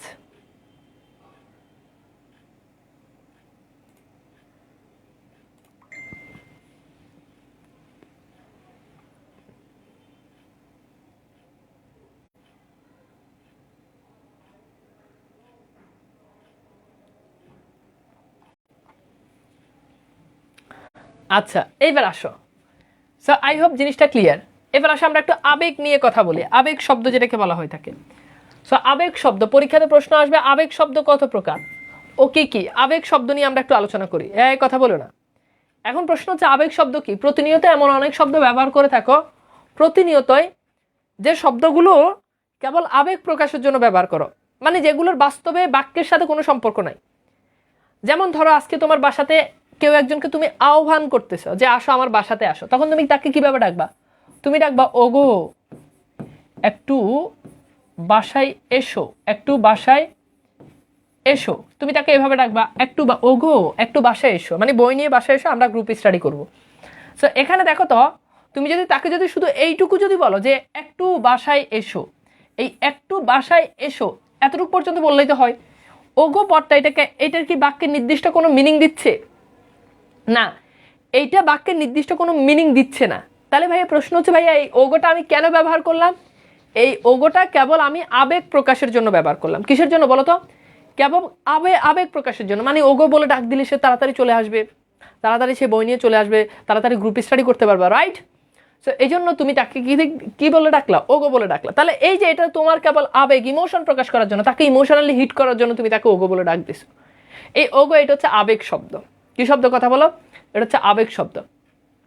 আচ্ছা এখন দেখো, এরপর তাকে ডাক দিছো, মনে করো যে ভরপুর পড়াশোনা করবা, সে বই নিয়ে আসতেছে পরীক্ষার আগে, দুজন মিলে পড়া সব কিছু উল্টে ফেলবে, কিন্তু সে বই নিয়ে আসে নাই। সে তারা ডাক দিছে পড়াশোনা, সে নিজে চলে আসছে, কিন্তু সে বই নিয়ে আসে নাই। তখন সে তোমার লগে দুষ্টামি করতেছে। এখন সে যখন তোমার লগে যখন দুষ্টামিটা করবো, তখন তুমি হারে কি কইবা? তখন তুমি বলবা যে ইস তুমি ভীষণ দুষ্ট। এই যে তুমি যে বললা ইস তুমি ভীষণ দুষ্ট, এই যে দেখো এই তুমি ভীষণ দুষ্ট, এখানে তুমি যদি খেয়াল করে দেখো, সে তোমার লগে দুষ্টামি করলে তুমি যদি খালি একটু কও যে তুমি ভীষণ দুষ্ট, এনাফ। কিন্তু তুমি ইস বলার দরকার আছে, ইস। সেই যে ইস আছে, এই ইসটা হচ্ছে কি? আবেগ শব্দ। কি শব্দ কথা বলো? এটা হচ্ছে আবেগ শব্দ, ইস। ওকে, এইটার নাম হচ্ছে আবেগ শব্দ। তাহলে যেগুলো বাক্যের সাথে কোনো সম্পর্ক নাই, কেবল আবেগ প্রকাশের জন্য ব্যবহৃত হয়, সেটাকে আমরা কি বলি? সেটাকে আমরা বলি সেটা হচ্ছে আবেগ শব্দ। ওকে ওকে, বুঝতে পেরেছ? ঠিক আছে, বুঝছ? আচ্ছা, তো দুষ্টামি করতে করতে তোমার আর ভালো লাগতেছে না, এখন তুমি কি বলবা? তুমি বলবা ধুর, আর কত আর কত, মানে আর কত দুষ্টামি, এবার আসো পড়াশোনা করি। এখন দেখো আর কত এটা বললেই তো হয়, কিন্তু ধুর এটা বলার দরকার আছে। এই যে দূর বললাই, দূরটা হচ্ছে আবেগ শব্দ। কি শব্দ? কথা বলো, আবেগ শব্দ। ওকে ওকে, সো দিস ইজ কল আবেগ শব্দ। সো আই হোপ জীবনে আর কারো আবেগ শব্দ ভুল হবে না, বুঝছো? ক্লিয়ার? আমাকে একটু ভালো তো, ক্লিয়ার? আর উদাহরণ দিব, প্রচুর উদাহরণ আছে। যেমন আমি যদি বলি উফ বড্ড ব্যথা পেয়েছি, এই দেখো উফ বড্ড ব্যথা পেয়েছি, এখানে দেখো এই যে এখানে এই উফ, এটা হচ্ছে আবেগ শব্দ। কথা বলে কি শব্দ? আবেগ শব্দ। আরো কি হতে পারে? আরো হতে পারে আহা কি মজা, এই দেখো আহা কি মজা, এই মজা কি মজা, এখানে আহাটা হচ্ছে কি? আবেগ শব্দ। আরো আরো অনেক উদাহরণ আছে, অনেক উদাহরণ, প্রচুর উদাহরণ আছে। কত উদাহরণ দিব? কত শুনতে চাও তোমরা বলো? কত শুনতে চাও বলো? বললাম সাবাস, সাবাস, অনেক ভালো খেলো তুমি, অনেক ভালো খেলো তুমি। এখন দেখো এই যে সাবাস, এটা হচ্ছে কি? আবেগ শব্দ। কারণ এই পুরো বাক্যটা কিন্তু পুরোপুরি মিনিং প্রকাশ করে, কিন্তু সাবাস এটা দ্বারা পুরোপুরি, এটা বাক্যে একদম, এটার কোনো মিনিং নেই। এটা বাক্যে ব্যবহার না করলেও হয়, আবেগ শব্দগুলো বাক্যে ব্যবহার না করলেও হয়। ওকে okay okay, so this is call আবেগ শব্দ। সো আমাকে একটু বলো তো আবেগ শব্দ ক্লিয়ার কিনা? বলো আবেগ শব্দ ক্লিয়ার কিনা বলো। একজন বলছে উফ বুঝলাম না। গুড গুড গুড, ওকে ওকে, গুড, ভেরি গুড। একজন বলছে আহ কি সাউন্ড শব্দ, গুড। এখানে আহটা হচ্ছে কি? আবেগ শব্দ, বুঝছো? ক্লিয়ার? সো ক্লিয়ার কিনা আমাকে একটু বলো তো। ক্লিয়ার? সে জীবনে সব জিনিস ভুলে যাবা, কিন্তু এগুলো ভুলা যাবে না, কারণ এখান থেকে পরীক্ষাতে প্রশ্ন আসিবে। ওকে, এবার আসো ভাইয়ারা, এই যে আবেগ শব্দ আছে, এই আবেগ শব্দের ক্লাসিফিকেশন আছে রে ভাইয়া। কি আছে? কথা বলো। ক্লাসিফিকেশন আছে। এখন ভাই আমাদের একটু মনোযোগটা দাও, আমাদের একটু মনোযোগটা দাও। আমি একটু আবেগ শব্দটা তোমাদেরকে একটু ক্লিয়ার করি ভাইয়া, আমাদের একটু তাকাও। দেখো কিভাবে পড়াটা আমি তোমার কাছে সহজ করে দিই, তুমি চিন্তা করতে পারবে না, তোমার চিন্তার বাইরে। ঠিক আছে? তো আসো, প্রথমত আবেগ শব্দের ক্লাসিফিকেশনগুলো লিখো। 1, সিদ্ধান্তবাচক আবেগ। কি বাচক? সিদ্ধান্তবাচক আবেগ। আচ্ছা, সিদ্ধান্তবাচক আবেগ কি? সিদ্ধান্তবাচক আবেগ কি আগে এটা বুঝতে হবে ভাইয়া। সিদ্ধান্তবাচক আবেগ হচ্ছে যে আবেগ শব্দটা দ্বারা সিদ্ধান্ত নেওয়া বুঝায়। যেমন তুমি তাকে যদি বাসায় ডাকো, তুমি যদি বলো ওগো আজ একটু আসো, তুমি কাউকে ডাকছো, এখন সে ডিসিশন নিতে পারতেছে না সে আসলে যাবে কিনা, কিন্তু সে যদি যায় তখন সে সিদ্ধান্ত নিয়েছে সে যাবে।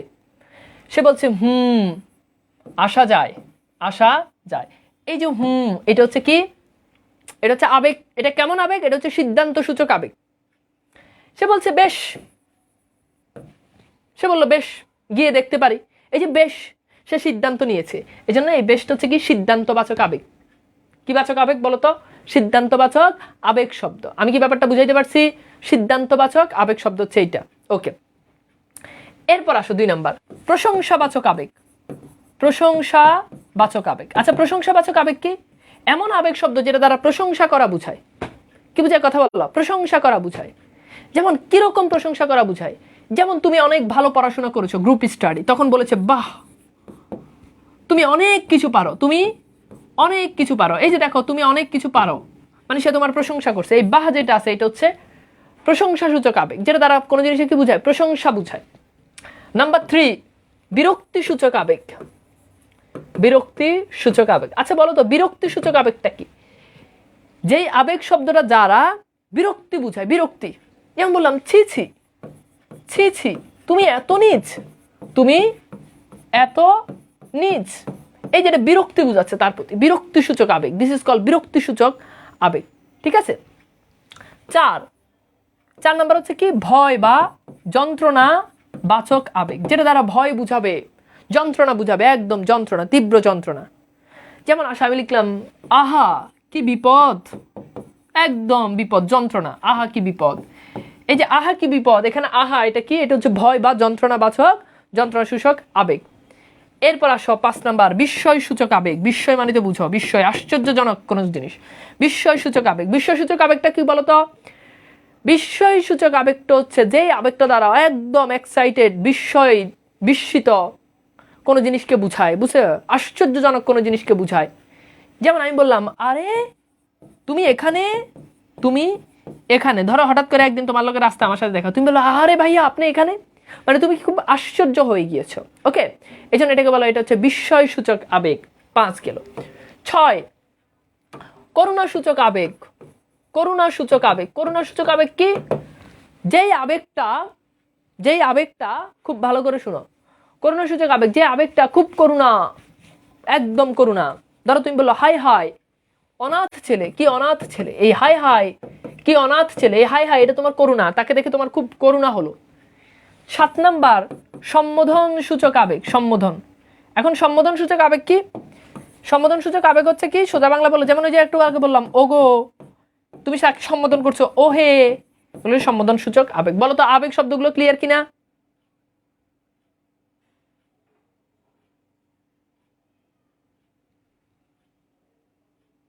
বলো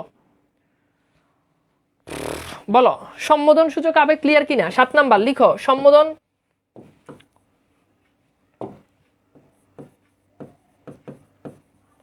সম্বোধন সূচক আবেগ ক্লিয়ার কিনা? দ্রুত দ্রুত ক্লিয়ার কিনা বলো। Clear, clear, good, very good, clear, okay okay okay, good ভাই, ক্লিয়ার, দারুন দারুন, ওকে। এইবার আসো, এখানে বলা হচ্ছে যে আবেগ নির্ণয় করো। তো এই 4টা বাক্য থেকে তুমি আবেগ শব্দগুলো খুঁজে বের করো। 4টা বাক্য থেকে কি করবা? আবেগ শব্দগুলো খুঁজে বের করবা, দ্রুত, ঝটপট, সময় কম।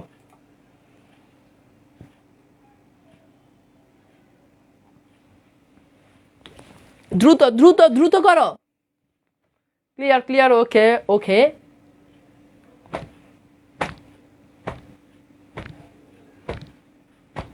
দ্রুত, সময় কম।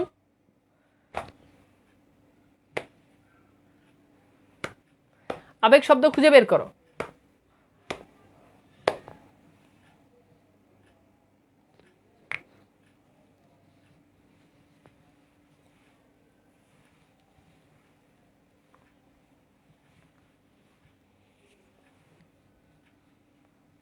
ওকে, আমরা একটু দেখি। যেমন এখানে আ বলছো কি, ও এখনো বেঁচে আছে, উফ কি ব্যথা লাগছে, সেখানে উফ এটা হচ্ছে কি, এটা হচ্ছে আবেগ শব্দ। ওকে, এখানে বলছে কি আনন্দ, এই আটা হচ্ছে কি আবেগ শব্দ। দূর পাগলা, এ আবার বলতে হয়, এই দূর এটা হচ্ছে কি, এটা হচ্ছে আবেগ শব্দ। সেখানে শুরুতে যেগুলো আছে এগুলো সবগুলো আবেগ শব্দ। ওকে, দেখছো কি সুন্দর সুন্দর বাক্যগুলো। আবেগ শব্দ, আই হোপ ক্লিয়ার। এবার দেখো আমরা একটু প্রশ্ন সলভে যাই, খুবই ইম্পর্টেন্ট বিষয়।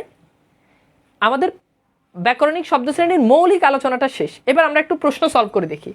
যেমন এখানে বলা হচ্ছে যে ঢাকা বোর্ডে 2019 প্রশ্নটা আসছে, তোমাদের পরীক্ষাতে এমন প্রশ্ন আসবে যে নিম্নরেখে যে কোনো 5টি ব্যাকরণিক শব্দ শ্রেণী, যে কোনো 5টি ব্যাকরণিক শব্দ শ্রেণী, সেটা হতে পারে বিশেষ্য বিশেষণ, হোয়াট এভার, তোমাকে সেটা নির্ণয় করতে হবে। ওকে, আচ্ছা এইবার দেখো, খুব খেয়াল করে দেখো, একটু মিটমিট করিয়া ক্ষুদ্র আলো জ্বলিতেছে, দেওয়ালের উপর চঞ্চল ছায়া, প্রেতবৎ, এখান থেকে বলছে যে কোনো 5টি, এই শব্দগুলোর ভিতরে তুমি যে কোনো 5টি। যেমন দেখো মিটমিট, এই যে মিটমিট এটা কি, এটা হচ্ছে ক্রিয়া বিশেষণ। কেমন, কারণ খেয়াল করে দেখো কেমন করে জ্বলছে এটা, কেমন করে জ্বলছে এটা এখানে বলছে। ওকে, হ্যালো, কে রে ভাই? সো কেমন করে জ্বলছে এটা এখানে বলছে, ব্যাপারটা কি ক্লিয়ার? তার মানে এটা হচ্ছে কি, এটা হচ্ছে ক্রিয়া বিশেষণ। ওকে, সেটাকে বলছে এটা হচ্ছে কি, ক্রিয়া বিশেষণ। আমি ক্লাসে আছি ভাইয়া, ক্লাসে আছি। আচ্ছা, সো এরপর দেখো, এরপর বলছে যে ক্ষুদ্র, এই যে ক্ষুদ্র এটা বিশেষণ, আলোকে বিশেষায়িত করতেছে। ওকে, এরপর দেখো বলতেছে কি, হ্যাঁ নাচিয়াতেছে, মানে নাচতেছে আর কি, এটা তো ক্রিয়া বুঝায়, তার মানে এটা বলার ইয়েও কিছু নাই। আচ্ছা, এরপর দেখো এই যে হুকাটা কি, হুকাটা হচ্ছে বিশেষ্য। তবেটা কি, তবেটা আমরা জানি যোজক। তুমি জাস্ট যে কোনো 5টি, তুমি নির্ণয় করতে পারো। বলছে নিম্নরেখিতা, এখানে অ্যাকচুয়ালি তোমার দাগ দেওয়া ছিল, যেমন এই যে মিটের নিচে এখানে আসে নাই, মিটের নিচে দাগ দেওয়া ছিল, এরপর হচ্ছে তোমার ক্ষুদ্রের নিচে দাগ দেওয়া ছিল, হ্যাঁ, এরপর হচ্ছে তোমার এই যে এটার নিচে দাগ দেওয়া ছিল, এরপর হচ্ছে হুকার নিচে দাগ দেওয়া ছিল, এরপর হচ্ছে তবের নিচে দাগ দেওয়া ছিল। সো দাগ দেওয়াগুলোর ব্যাকরণিক শব্দ শ্রেণী, ব্যাপারটাই ক্লিয়ার। এভাবে দাগ দিয়ে দিবে, ওগুলো তুমি কি করবা, ব্যাকরণিক শব্দ শ্রেণী নির্ণয় করবা। এরপর আসো আমরা একটু দেখি, এখানে আমরা এটা একটু সলভ করি। এটা কুমিল্লা বোর্ড 2019-এ আসছে, যে বলছে যে নিম্নরেখ যে কোনো 5টি শব্দের ব্যাকরণিক শব্দ শ্রেণী নির্ণয় করো। এখন নিম্নরেখ যে কোনো শব্দের ব্যাকরণিক শব্দ শ্রেণী তুমি নির্ণয় করবা। তো এখানে বলা হচ্ছে যে দেখো, তোমাকে এখানে যদিও দাগ দেওয়া আসে নাই, তবুও তোমাদের এখানে দাগ দেওয়া থাকবে। আমরা একটু দেখি, যেমন এখানে ক বলছে যে চলো কোথাও ঘুরে আসে, কোথাও এটা হচ্ছে সর্বনাম। ওকে, ট্রেনটা এখনই এসে পড়বে। সো ট্রেনটা এখনই এসে পড়বে, এটা হচ্ছে যৌগিক ক্রিয়া, এটা নিচে দাগ দেওয়া ছিল। নদীর বুকে চর জেগেছে, সো কি জেগেছে, নদীর বুকে চর জেগেছে। সো এখানে নদীর বুকে কিভাবে জেগেছে, চর জেগেছে, এটা অ্যাকচুয়ালি আছে, মেবি মিস্টেক আছে। এত চিনি দিলাম তবুও মিষ্টি হলো না। সো দেখো, এত চিনি দিলাম তবুও মিষ্টি হলো না। সো এখানে বলা হচ্ছে যে তবু, এটা হচ্ছে যোজক। আমরা জানি বিপদ কখনো একা আসে না। সো বিপদ কখনো একা আসে না, এখানে বিপদ এটা হচ্ছে বিশেষ্য। বাংলাদেশের প্রাকৃতিক সৌন্দর্য অতুলনীয়। তো এখানে যখন বলছে বাংলাদেশ এটা হবে নাউন। হ্যাঁ, তারপর হচ্ছে আমাদের যাদের যাত্রা সমুদ্র অভিমুখে, সো অভিমুখে এটা হচ্ছে অনুসর্গ। হে বন্ধু, এটা হচ্ছে আবেগ। হে, এটা হচ্ছে আবেগ। ওকে, আবেগ শব্দ। তো এইভাবে আমাদের পরীক্ষাতে কিন্তু বোর্ড কোশ্চেনগুলো আসে। আচ্ছা, এরপর দেখো যে এখানে বলা হচ্ছে যে আমার সোনার বাংলা, আমি তোমায় ভালোবাসি।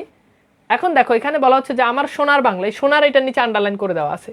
সাদা কাপড়, সাদার নিচে আন্ডারলাইন করে দেওয়া আছে। কারণ ছাড়া কার্য হয় না, ছাড়ার নিচে আন্ডারলাইন করে দেওয়া আছে। রবীন্দ্রনাথ আর দুজন হয় না, রবীন্দ্রনাথের নিচে আন্ডারলাইন করে দেওয়া আছে। আচ্ছা, এখানে রবীন্দ্রনাথের নিচে না, ধরো আমি এখানে আন্ডারলাইন করে দিলাম আর, এই আর এর নিচে আন্ডারলাইন করে দেওয়া আছে। বুঝিয়াছিলাম মেয়েটির রূপ বড়ই আশ্চর্য। সো বুঝিয়াছিলাম মেয়েটির রূপ বড় আশ্চর্য, এটা হচ্ছে এটার নিচে দাগ দেওয়া আছে। বাহ, এটার নিচে দাগ দেওয়া আছে। আমাদের সমাজে আর ওদের সমাজ, এখানে আর এর নিচে দাগ দেওয়া আছে। সো এগুলো একটু আইডেন্টিফাই করো দ্রুত।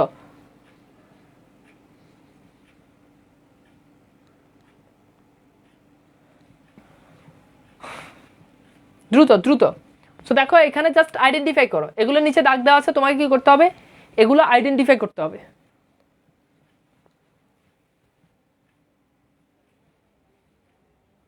এগুলোর নিচে দাগ দেওয়া আছে, আন্ডারলাইন করে দেওয়া আছে, তোমাকে এগুলো আইডেন্টিফাই করতে হবে।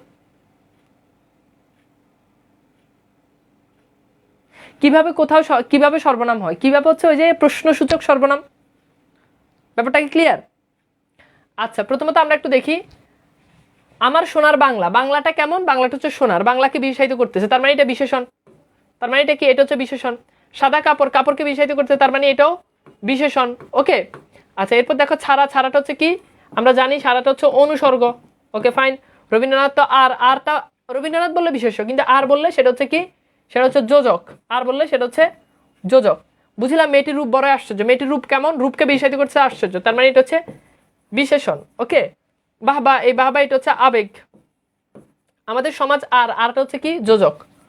সো আই হোপ ব্যাপারটা ক্লিয়ার, যে এইভাবে আমাদেরকে আন্ডারলাইন করে দেওয়া থাকবে, অ্যান্ড এগুলো আমরা কি করতে হবে, এগুলো আমাদেরকে নির্ণয় করতে হবে। ওকে, আচ্ছা, সেখানে আরো অনেক আছে, এই যে এখানে দেওয়া আছে যে বিনা, এটা মানে এগুলো নিচে আন্ডারলাইন করে দেওয়া আছে। তো বিনা কি অনুসর্গ, সাদা কি বিশেষণ, মোদেরটা কি রবীন্দ্রনাথ বিশ্ব, বুঝিয়াছিলাম ক্রিয়া, সাবাস আবেগ শব্দ, আর যোজক।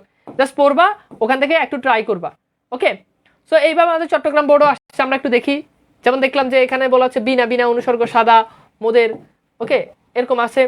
আচ্ছা, এরপর হচ্ছে বরিশাল বোর্ড, যে অনুচ্ছেদটি থেকে 5টি বিশেষণ পদ বের করো। এইটা একটু তোমরা ট্রাই করো। জাস্ট বিশেষণ পদ কোনগুলো, কোন পদটা অন্য পদকে বিশেষায়িত করতেছে, এইটা কি করবা, জাস্ট আইডেন্টিফাই করবা। ওকে, কোন পদটা অন্য পদকে বিশেষায়িত করতেছে, জাস্ট এটা আইডেন্টিফাই করবা, তাহলে মোটামুটি আমাদের কাজ শেষ। সো দ্রুত। ওকে, একদিন বলছে ভাই স্লাইড দিবেন, কিন্তু অবশ্যই স্লাইড দিয়ে দিব। ওকে, এইটাই লাস্ট প্রশ্ন, এইটাই শেষ প্রশ্ন। সো এভরিওয়ান, সবাই একটু ট্রাই করো, দেখো যে তোমার আসলে হয় কিনা, জাস্ট দেখো যে তোমার আসলে হয় কিনা।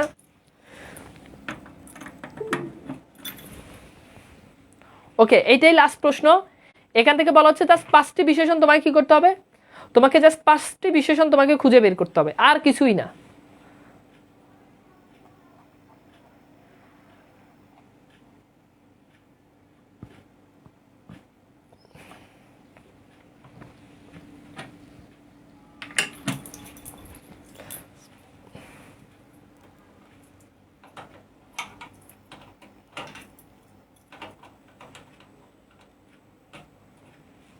ওকে, সো দেখো আমরা একটু ট্রাই করি, দ্রুত করো। আচ্ছা, সো এখানে দেখো প্রথমত হচ্ছে দেখো নীল আকাশ, সো নীলটা হবে, নীল আকাশ তার মানে কি হবে বলো তো, নীলটা হবে, গুড, নীলটা হবে, তার মানে নীল এটা হচ্ছে বিশেষণ, আকাশকে বিষয়িত করছে। রোদেলা দুপুর, রোদেলা হবে, দুপুরকে বিষয়িত হবে। পাখিটি পাখনা মেলে দিগন্তের পথে পাড়ি জমাচ্ছে। আচ্ছা, এরপর দেখো দক্ষিণা বাতাস, বাতাসকে বিষয়িত করতেছে, কেমন বাতাস, দক্ষিণা বাতাস, বাতাসের টকটকে লাল, তো টকটকে লাল পলাশ দুলছে, তো এখানে দেখো এই যে লালও হয় আবার টকটকেও হয়, দুটোই এখানে ভীষণ। আচ্ছা, এরপর দেখো তাই দেখে সাদা মেঘের দল, এই সাদা এটাও হয়, হ্যাঁ, দল বরের মতো উঠছে, তারপর হচ্ছে কি যাব দূরে বহু দূরে। সেখানে দেখো আমরা একটু দেখি, খুব সিম্পল জিনিস, এই যে দেখো সাদা, নীল, দক্ষিণা, টকটকে লাল, পাঁচটা অলরেডি নির্ণয় করা হয়ে গেছে, জাস্ট বিশেষণগুলো তোমার কি করতে হবে, একটু আইডেন্টিফাই করতে হবে। সো এইবার আমাকে একটু মন থেকে বলো তো যে ব্যাকরণিক শব্দ শ্রেণী থেকে জাহান্নাম থেকেও যদি প্রশ্ন আসে, জাহান্নাম থেকেও যদি প্রশ্ন আসে, তাহলে এই তানভীর ভাই 2টা ক্লাস করে কি উত্তর দেওয়া যাবে না? একদম মন থেকে বলো, তোমার কি মনে হচ্ছে বলো, পারা যাবে বলো? 2টা ক্লাস করার পর 2টা ক্লাসে কি শিখলাম, কনসেপ্ট, আমরা মূল যে কনসেপ্ট আছে সেই কনসেপ্টটা আমরা কিন্তু শেষ করে ফেললাম। কনসেপ্টের পাশাপাশি বোর্ড প্রশ্ন সলভ করলাম, শুধু বোর্ড প্রশ্ন সলভ করি না, আমরা প্র্যাকটিস করেছি, যেগুলো বোর্ডে আসে নাই কিন্তু আমি কনসেপ্ট পড়াই ওগুলো তোমাদেরকে প্র্যাকটিস করাই দিছি। এরপর হচ্ছে তোমাদেরকে পিডিএফ দিয়ে দিছি, অলরেডি একটা লেকচার শিট পিডিএফ দিয়ে দিছি। এরপর তোমাদেরকে স্লাইডের পিডিএফ আজকে আমি দিয়ে দিব, স্লাইডের পিডিএফ দিয়ে দিব। তাহলে বলো আর কি করা লাগে? ভালো করার জন্য কি আর কিছু লাগে? আর কিছু লাগে? আর কিছু লাগে না, জাস্ট নিজেকে একটু পড়তে হবে। এখন তোমাদের কাজ কি, বাসায় পড়া প্লাস নোট করা, নোটগুলো আপলোড দাও। এখন এই ছোটো কাজ সব কিছু তো আমিই করে দিচ্ছি, তোমাকে খালি ভাই একটা কথা বলছি, তুমি পড়ো, তুমি নোট করো, নোট আপলোড দাও, এছাড়া তো তোমার তো আর কোনো কাম নাই ভাইয়া। সো এই কাজটা তুমি যদি না করতে পারো তাহলে তো আমার আর কিছু করার নেই। আচ্ছা, ওকে, এইবার আসো আমরা একটু দেখি। সো এইবার আমরা একটু খেয়াল করি আমাদের যেই এখানে অনেকগুলো, আমি স্লাইডটা দিয়ে দিলে তোমরা পাবা, অনেকগুলো বোর্ড প্রশ্ন এখানে দেওয়া আছে। সো চিন্তা করার কোনো দরকার নাই, অনেক বোর্ড প্রশ্ন এখানে দেওয়া আছে, বোর্ড প্রশ্নগুলো সলভ করবা। সো আজকের ক্লাসে আমাদের ছিল কি, আর ছিল প্রতিদান। ওকে, সো আমরা প্রতিদান কবিতা যেটা রয়েছে আমরা এটা একটু পড়ি, প্রতিদান কবিতা। সো প্রতিদান লিখেছেন পল্লী কবি জসীমউদ্দিন, প্রতিদান কবিতা থেকে লিখেছেন পল্লী কবি জসীমউদ্দিন। ওকে, আচ্ছা,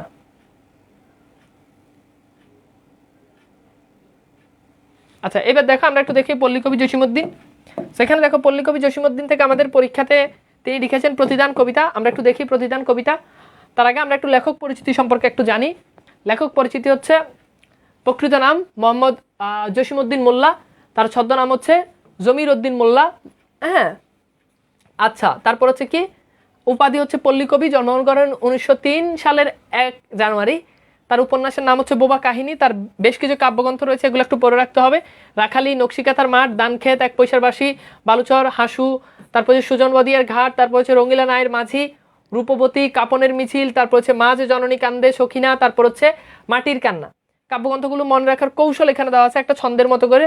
রঙ্গিলা নায়ের মাঝি, হাসু, রূপবতী, সখিনা ও রাখালিকে নিয়ে বালুচর ধানক্ষেতের মধ্যে দিয়ে সুজনবাদিয়ার ঘাটে গিয়ে 1 পয়সার বাঁশি বাজিয়ে নকশিকাথার মাঠ ও মাটির কান্না দেখলো।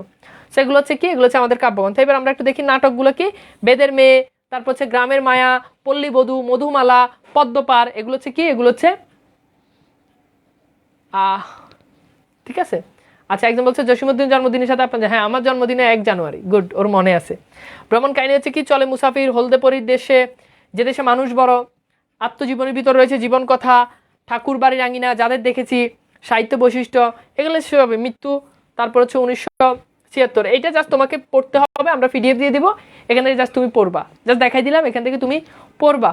ওকে, আচ্ছা, এবার আসো আমরা একটু দেখি, এখানে বেশ কিছু শব্দার্থ রয়েছে, শব্দার্থগুলো একটু দেখি। অর্থাৎ কবিতাটা পড়লে আমরা বিভিন্ন ধরনের শব্দার্থ দেখি, যেমন বাদী, বাদী শব্দের অর্থ হচ্ছে বেঁধে দেয় বা বন্ধন করি। কুল শব্দের হচ্ছে বংশ। বিষ মানে তো বুঝোই গরল দেশ। বান মানে হচ্ছে তীর। জনম মানে হচ্ছে জন্ম। রঙিন মানে হচ্ছে রঞ্জিত। বাণী মানে হচ্ছে ভাষা, উক্তি। হ্যাঁ, তারপর হচ্ছে ভাষণ। আর সখী মানে হচ্ছে সহচরী বা বান্ধবী। আচ্ছা, এইবার আসো আমরা একটু দেখি এই কবিতাটির চুল ছেঁড়া বিশ্লেষণ, খুব চমৎকার করে প্রত্যেকটা লাইন বাই লাইন প্রত্যেকটা শব্দের অর্থ দেওয়া আছে, প্রত্যেকটা শব্দের অর্থ দেওয়া আছে। সো দেখো, জসীমউদ্দিন বলছে যে আমার এ ঘর ভাঙিয়াছে যে বা আমি বাদী তার ঘর, অর্থাৎ আমার ঘর ভেঙেছে যে বা মানে যে জন, আমার ঘর যে ভেঙেছে আমি বাদি তার ঘর, আমি তার ঘর জোড়া লাগাই দিই। তাহলে কেউ যদি তোমার ঘর ভাঙে তুমি কি করবা? তুমি গিয়ে উল্টা তার ঘর ভেঙে দিবা না। কবি বলছেন যে কেউ আমার ঘর ভাঙলে আমি উল্টা তার ঘর বেঁধে দিই। এরপর বলছে আপন করিতে কাঁদিয়ে বেড়াই যে মোরে করেছে পর। সে আমাকে পর করে দিছে আর আমি তাকে আপন করার জন্য কেঁদে বেড়াচ্ছি। এরপর বলছে যে মোরে করিল পথের বিরাগী। এই বিরাগী মানে হচ্ছে দেশ ত্যাগ, গৃহ ছাড়া। মানে যে মোরে করছে, যে আমাকে ঘর ছেড়ে আমাকে রাস্তায় নিয়ে আসছে, যে আমাকে বিরাগী করছে। পথে পথে আমি ফিরিতে আর লাগি, যে আমাকে পর করে দিয়েছে অথচ আমি পথে পথে তাকে আপন করার জন্য ঘুরে বেড়াচ্ছি। এরপর বলছে দীঘল রজনী তার জাগি ঘুম যে হেরেছে মোর। মানে দীঘল মানে হচ্ছে দীর্ঘ, দীর্ঘ রজনী মানে হচ্ছে রাত, দীর্ঘ রাত তার জন্য আমার ঘুম চলে গিয়েছে। এরপর বলছে আমারে ঘর ভাঙিয়েছে যে বা আমি বাদি তার ঘর, যে আমার ঘর ভেঙেছে আমি তার জন্য আমি তার ঘর বেঁধে। এখানে দেখো এই পুরো পেয়ারার ব্যাখ্যা দেওয়া আছে। কবির ঘর যে ভেঙে দিয়েছে, কবি তাকে ঘর বেঁধে দিয়ে তাকে আপন করতে চান। যে কবির বাড়ি ছাড়া করেছে কবি তাকেই পথে পথে খুঁজেন। যে কবির এতই ক্ষতি করেছে যে কবির দুশ্চিন্তায় ঘুমাতে পারছে না, তার জন্য কবির প্রয়োজন রাত জেগে জেগে তার উপকার করতে চান। অর্থাৎ কবি এখানে পরোপকারী মনোভাব ফুটে উঠেছে, শত্রুতার উপকার করার মাধ্যমে শত্রুকে বন্ধুত্বে রূপান্তরিত করতে চান। ওকে, এইবার আসে আমরা একটু প্রশ্ন সেশনে যাই। প্রতিদান কবিতায় কবি কার জন্য পথে পথে ফেরেন বলো? যে কবির ঘর ভেঙেছে, যে কবিকে পর করেছে, যে কবিকে পথের বিরাগী করেছে, যে কবিকে আঘাত করেছে, বলো কি হবে?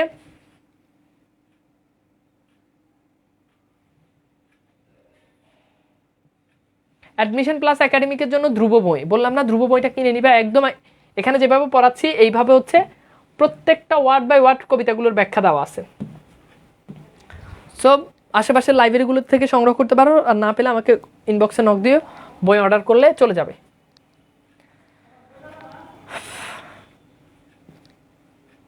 আচ্ছা, তো দেখো এখানে কি বলছে, আমরা যদি খেয়াল করে দেখি আগের ইয়েতে, সেখানে বলছে যে যে বলছে যে যে মোরে করেছে করিল পথের বিরাগী, পথে পথে আমি ফিরিতে তার লাগি। তাহলে যে পথে, যে কার জন্য কবি পথে পথে ফিরে, যে কবিকে বিরাগী করেছে, বিভাগী করেছে। ওকে, সো যে কবিকে কি করছে, যে কবিকে বিরাগী করছে তার জন্য। তার মানে এখানে কি হবে? সি হবে আমাদের রাইট অ্যান্সার। সি হবে কি আমাদের রাইট অ্যান্সার। গুড, সবার উত্তর সঠিক হয়েছে। আচ্ছা, এরপর একটু দেখো, আমরা এরপর যাই। এরপর বলা হচ্ছে যে মোর বুকে যে বা কবর বেঁধেছে আমি তার বুক ভরি রঙিন ফুলের সোহাগ জড়ানো ফুল মালঞ্চ ধরি। মানে মোর বুকে, যে আমার বুকে কবর বেঁধেছে, মানে এখানে দুঃখ বুঝাচ্ছে। হ্যাঁ, আমি যে আমার বুকে কবর বাঁধছে, মানে এত তাজা এত জায়গায় এসে আমার বুকেই কবর বাঁধছে, অথচ আমি তার জন্য কি, আমি তার বুক ভরি রঙিন ফুলের সোহাগ জড়ানো ফুল মালঞ্চ ধরি। মানে আমি তাকে রঙিন ফুলের ভালোবাসা দিয়ে, ফুল মালঞ্চ মানে ফুলের বাগান দিয়ে আমি তার বুকটাকে ভরে দিই। এরপর বলছে যে মুখে কহে সে নিঠুরিয়া বাণী, যদি কেউ আমাকে নিঠুরিয়া নিষ্ঠুর বাণী কেউ যদি শোনায়, আমি লয়ে সখী তার মুখখানি কত ঠাই হতে কত কি জানি সাজাই নিরন্তন। অথচ সে আমাকে নিষ্ঠুর বাণী শোনায়, আর আমি কত জায়গা থেকে কত কিছু এনে সাজাচ্ছি, সবসময় অবিরাম সাজাচ্ছি। হ্যাঁ, এরপর দেখো মানে তার মুখখানি আমি সাজাচ্ছি, আপন করিতে কাঁদিয়ে বেড়াই যে মোরে করেছে পর। তো এখানে বলা হচ্ছে যে কবি এতই ক্ষতি করেছে যে কবির মনে হচ্ছে যে তিনি মৃতপ্রায় এবং কবরও চলে গিয়েছেন, তাকে কবি ভালোবাসার ফুল দিয়ে আপন করতে চান।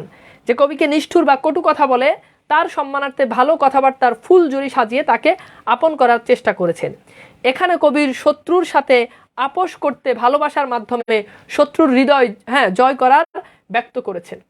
সো এইবার আমরা একটু দেখি, এখান থেকে একটু প্রশ্ন সলভ করি যে কবি কেমন ফুলের মালঞ্চ দেওয়ার কথা বলেছেন। গোলাপ ফুলের, রজনীগন্ধার, সাদা ফুলের, রঙিন ফুলের। সো সবাই একটু ট্রাই করো।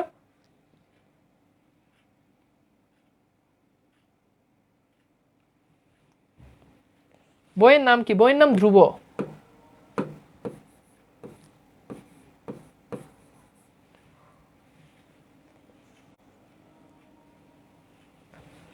সো বলো এটার উত্তর কি হবে? এটার উত্তর হবে কি? রঙিন ফুলের মালঞ্চ ধরি। এই যে রঙিন ফুল, সো ঠিক আছে, এটার উত্তর হবে কি? ডি, রঙিন ফুল। ওকে, আচ্ছা এরপর দেখো, এরপর বলা হচ্ছে যে আমার এই কুল ভাঙিয়েছে যে বা আমি তার কুল বাদী, যে আমার কুল ভেঙে দিয়েছে, যে আমার কুল ভেঙে দিয়েছে আমি তার কুল কি করি? গড়ে দিই, আমি তার কুল বেঁধে দিই। জেগেছে বুকে আঘাত করিয়া তার লাগে আমি কাঁদি। মানে যে আমার বুকে আঘাত করে চলে গেছে অথচ আমি তার জন্য কান্না করতেছি। যে মোরে দিয়েছে বিষে ভরা বান, যে আমাকে বিষে ভরা বিষে ভরা যে আমাকে তীর নিক্ষেপ করেছে, বান মানে তীর নিক্ষেপ করেছে, আর আমি কি করি, আমি দিই তারে বুক ভরা গান। সে আমাকে তীর নিক্ষেপ করে, বিষে ভরা তীর নিক্ষেপ করে, আর আমি তার জন্য কি দিই, আমি তার জন্য বুক ভরা গান দিই। কাটা পেয়ে তারে ফুল করি দান, সারাটি জনম ভর, জনম মানে হচ্ছে জীবন ভর। তো কাটা পেয়ে যখন আমি যদি কারোর কাছ থেকে যদি কাটা পাই, আমি তার উল্টা কাটা দিই না, আমি তাকে আজীবন ফুল দিয়ে যাই। আপন করিতে কাঁদিয়ে বেড়াই যে মোরে করেছে পর, যে আমাকে পর করেছে আমি তাকে বারবার আপন করার জন্য কেঁদে বেড়াচ্ছি। দেখো এখানে বলছে কবির কুল যে ভেঙে দিয়েছে, অর্থাৎ কবির সুখ শান্তির উৎস যে নষ্ট করেছে তার কুল কবি বেঁধে দিবেন। যে কবির বুকে আঘাত করেছেন অর্থাৎ কষ্ট দিয়েছেন তার জন্য কবি কাঁদতে চান। যে কবির বুকে বিষভরা, এখানে বুকে হবে, যে কবির বুকে বিষভরা তীর মেরেছেন অর্থাৎ কবিকে কটু কথা বলেছেন, কবি তার জন্য ভালোবাসার গান গেয়ে তার হৃদয় জয় করতে চান। যে কবিকে কাটা দিয়েছেন অর্থাৎ কবির জীবনে চলার পথে বাধার সৃষ্টি করেছেন তাকে কবি আপন করার চেষ্টা করেন। ওকে, তো আসলে আমরা একটু দেখি। সো এইটা একটু সলভ করা। এখানে বলা হচ্ছে যে কবিকে কেউ বিষে ভরা বান দিলে কবি তাকে কি প্রতিদান দেন? উদার স্নেহ দেন, বুক ভরা গান দেন, বুক ভরা বেদনা দেন, বুক ভরা গানের সুর দেন। বলো কোনটা হবে, রাইট অ্যান্সার কোনটা হবে বলো দ্রুত ঝটপট। কুল মানে কি? ওই যে বলে না নদীর কুল, কুল শব্দ দুইটা অর্থ, আরেকটা কুল ওইটার মানে হচ্ছে বংশ। ওকে, সো একটা ট্রাই করা, এটার উত্তর কি হবে? সো এইটার উত্তর হচ্ছে কি বুক ভরা গান দেন, উত্তর হচ্ছে কি বুক ভরা গান। তার মানে এখানে কি হবে, খ হচ্ছে আমাদের রাইট অ্যান্সার। খ কি, খ হচ্ছে আমাদের রাইট অ্যান্সার। ওকে, খ আমাদের রাইট অ্যান্সার। আচ্ছা, এইবার আসো আমরা একটু দেখি যে চুম্বক পয়েন্ট যেগুলো, এগুলো একটু দেখি। যেমন প্রতিদান কবিতা জসীমউদ্দিন রচিত, পল্লী কবি হিসাবে খ্যাত তিনি। প্রতিদান কবিতাটি বালুচর কাব্যগ্রন্থ থেকে সংকলিত। এটা খুবই ইম্পর্টেন্ট, তোমাদের এমসিকিউতে প্রশ্ন আসবে যে প্রতিদান কবিতাটি কোন কাব্যগ্রন্থ থেকে সংগ্রহিত। প্রতিদান কবিতাটির উপজীব্য বিষয় কি? পরার্থপরতা, মানে অন্যের প্রয়োজনে, অন্যের জন্য নিজেকে উৎসর্গ করে দেওয়া। কবি মহৎ উদার ক্ষমাশীল হৃদয় মানুষ, তাই তিনি শত্রুর কাছ থেকেও আপন করে নেন। প্রতিদান কবিতায় প্রতিদানের ঘর ভাঙা দিঘল রজনী জাগা, প্রতিদান কবিতায় প্রতিদানের ঘর ভাঙা দিঘল রজনী জাগা বুক ভরা গান দেওয়ার কথা বলেছেন। কবি নিঠুর বাণী উচ্চারণের কারীর মুখখানিও ভালোবাসেন। যে ব্যক্তি কবিকে কষ্ট দেয় তিনি নিরন্তর তাকে অপমান করতে কেঁদে বেড়ান। হ্যাঁ, মানে আপন করতে কেঁদে বেড়ান। কবি অনিষ্টকারীর উপকার করার মধ্য দিয়ে পৃথিবী দিয়ে সুন্দর করতে চান।